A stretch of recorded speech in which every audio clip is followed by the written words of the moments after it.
दोस्तों ये वो दौर चल रहा है जहां पूरी दुनिया तकनीकी में नए नए आयाम साबित कर रही है, नए नए आयाम खड़े कर रही है। लेकिन भारत एक ऐसा देश है जहां पर जाति पूछ करके लोगों को मूत्र पिलाया जाता है, मूत्र से स्नान कराया जाता है, हत्या कर दी जाती है, मारा पीटा जाता है। वहीं उत्तर प्रदेश के शाहजहांपुर के सिंधौली थाना क्षेत्र की एक घटना काफी तेजी से वायरल हो रही है, जहां पर एक सब्जी विक्रेता जिसको ठाकुर समाज के लोगों द्वारा बेरहमी से पीटा जा रहा है। उस व्यक्ति की गलती ये थी कि वो एक दलित समाज का व्यक्ति था। उस व्यक्ति का नाम चंचल कुमार जाटव था, जो चमार समाज से आता है। उसकी जाति पूछ करके उसको पीटा जा रहा है। अब आप ये सोच करके देखिए कि एक ऐसा दौर चल रहा है जहां पर संविधान निर्माता बाबा साहब डॉक्टर भीमराव अम्बेडकर को खुले मंच से भला बुरा कहा जाता है, खुले मन से गलत खबरें फैलाई जाती है। एक ऐसा समय चल रहा है जहां खुले मन से चमार को आतंकवादी बताया जाता है। प्रोफेसर भी आतंकवादी है, लेक्चरर भी आतंकवादी है। एक ऐसा दौर चल रहा है जहां पर जाति पूछ करके लोगों के साथ अन्याय किया जा रहा है, क्योंकि उनकी साफ साफ एक गलती है कि वो दलित समाज से आते हैं, बहुजन लोग हैं। ऐसी घटनाएं अक्सर वायरल होती रहती हैं सोशल मीडिया पर। अगर सोशल मीडिया या इतना तकनीक नहीं होता तो ये सारी घटनाएं सभी लोगों के पास नहीं पहुंच पाती, लेकिन सोशल मीडिया पर किसी ने रिकॉर्ड करके डाल दिया तब जाकर के हमारे पास पहुंच भी पा रही है, वरना ये लोगों तक नहीं पहुंच पाती। अब सोच करके देखिए कि आज से 50-100 साल पहले जब तकनीक नहीं था, सोशल मीडिया नहीं था, इंटरनेट नहीं था, मोबाइल नहीं था, तो लोगों के पास ऐसी घटनाएं कहां से पहुंच पाती होंगी। और उस समय सोच करके देखिए कि संविधान भी नहीं बना था 100 साल पहले के लगभग कितने लोगों के साथ अन्याय होता था, दलितों के साथ कितना अन्याय होता था।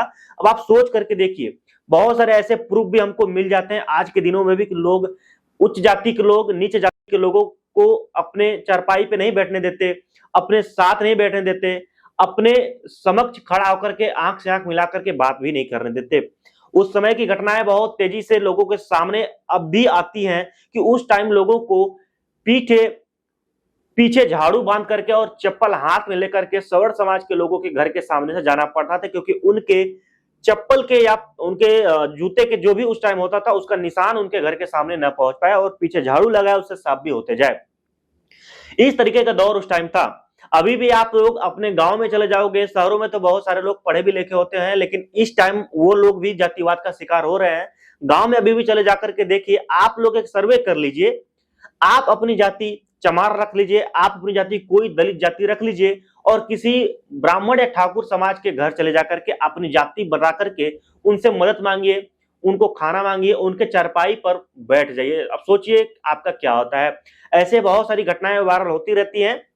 एक अध्यापक तक को यहाँ पर ऐसी चीजें सुननी पड़ती। आज के दौर में 2025 का समय चल रहा है जहां पर पूरी दुनिया इतना विकास कर रही है, अभी भी बड़े बड़े अधिकारियों को भी ऐसी बातें सुनने को मिल जाती है। एक वीडियो और वायरल हुई थी जहां पर एक गार्जियन एक अध्यापक को अपने ग्लास में पानी पी लेने से उसको गाली तक देने लगता है। इस टाइम की बात कर रहा हूं, छोटे लोगों की चीज नहीं है, बड़े लोग जो पैसे से भी मजबूत लोग हैं उनको भी जाति पूछकर उनको जलील किया जाता है। अब सोच करके देखिए कि इस चंचल कुमार जाटव की क्या गलती थी। वो केवल सब्जी बेच रहा था, कमा खा कोई भी सकता है। संविधान ने सबको हक दिया है कि कोई भी अपनी रोजी रोटी के लिए कुछ भी धंधा कर सकता है, कोई भी काम धाम कर सकता है। रोड पे चलने की आजादी सबको दी गई है। यह नहीं कि सब्जी ये बेच सकता है तो दुकान ये खोल सकता है तो ये सोना ये बेच सकता है, ऐसा नहीं है। अब सभी को सब कुछ करने की आजादी है। जात पात खत्म करके अब एक श्रेणी बांटी गई है, ओबीसी, एससी, एसटी। इसी को कहा जाता है कि इस श्रेणी को इस तरीके से मैनेज किया गया, इस तरीके से बांटा गया है क्योंकि जो नीचे वाले दबे हुए लोग हैं उनको भी आगे बढ़ने का मौका मिले। लेकिन अभी भी आरक्षण खत्म करने की बातें खुले मन से लोगों द्वारा कही जाती हैं। आपकी क्या राय है इस वीडियो पर जरूर बताइएगा। वीडियो मिलते हैं नेक्स्ट वीडियो में, तब तक के लिए बाय बाय।